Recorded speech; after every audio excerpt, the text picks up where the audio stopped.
टनलमध्ये आग लागली तर अर्थात फायर एक्सटिंग्विशर असतोच, पण तसे युनिट्स रिस्पॉन्ससाठी आत पण आपण त्याची सोय करणार का? कारण वेगळ्या वेगळ्या फायरसाठी वेगळ्या वेगळ्या गोष्टी असतात. कधी फोम असतो, कधी पाणी असतं, कधी सँड असते. तर ह्याच्यावर मंत्री महोदय लक्ष देऊन आपले MSRDCचे किंवा गृह खात्याचे हॅझमॅट आणि फायर एक्सटिंग्विशर युनिट्स तयार करणार का? मुळामध्ये ही जी घटना झाली ती घटना झाल्यानंतर सगळ्यात महत्त्वाचं की आपल्या ज्या केंद्रीय कंपन्या आहेत ज्या अशा प्रकारची वाहतूक करतात त्यांच्या इकडे अशा परिस्थितीत सॅल्वेज करण्याकरता जे इक्विपमेंट पाहिजे ते नव्हते.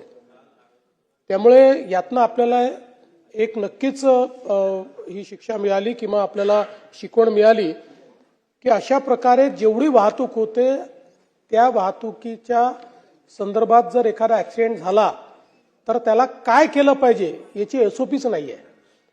ती इतके वर्ष वाहतूक करणाऱ्या कंपन्यांजवळही नाही आहे आणि आपण तर नवीन आहोत त्यामुळे आपण करण्याचा विषय नाही आहे. आणि म्हणून आपण हे आदेश दिलेले आहेत.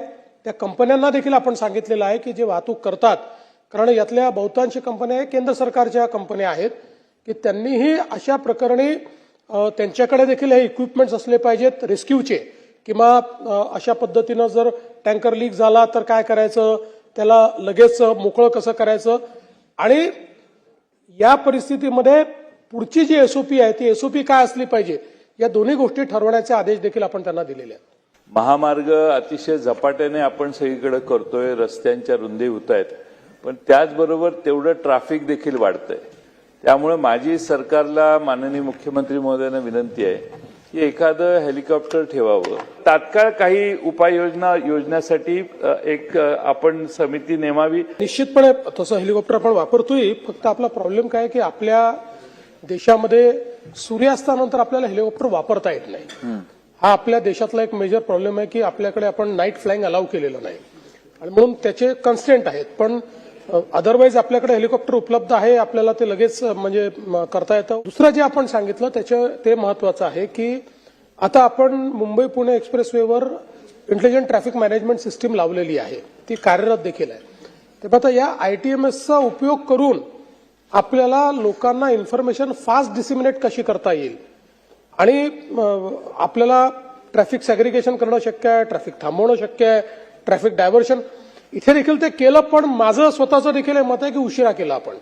ते जेवढ्या घाईने करणं आवश्यक होतं तेवढ्या घाईने केलं नाही. आणि याला अल्टरनेट रूटही कंजेस्टेड आहे. म्हणजे समजा मुंबई पुण्याला आता काढला आपण अल्टरनेट रूट, पण तो इतका फिरून आहे आणि तो इतका कंजेस्टेड आहे की त्याच्यावरनं पूर्ण ट्रॅफिक याच्यावर जाऊ शकत नाही.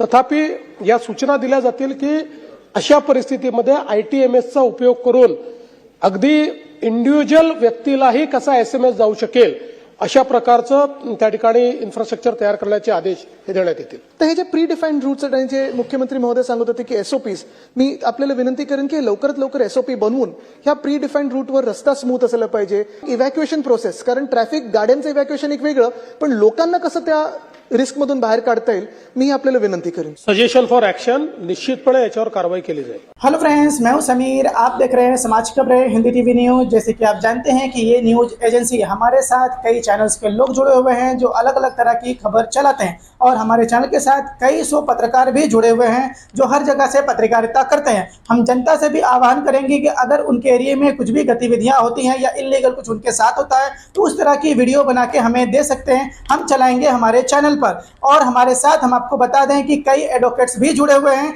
जो आपकी समस्याओं को लेकर आपका निवारण करेंगे, आपकी समस्याओं को लीगल तरीके से सॉल्व भी करने की कोशिश करेंगे।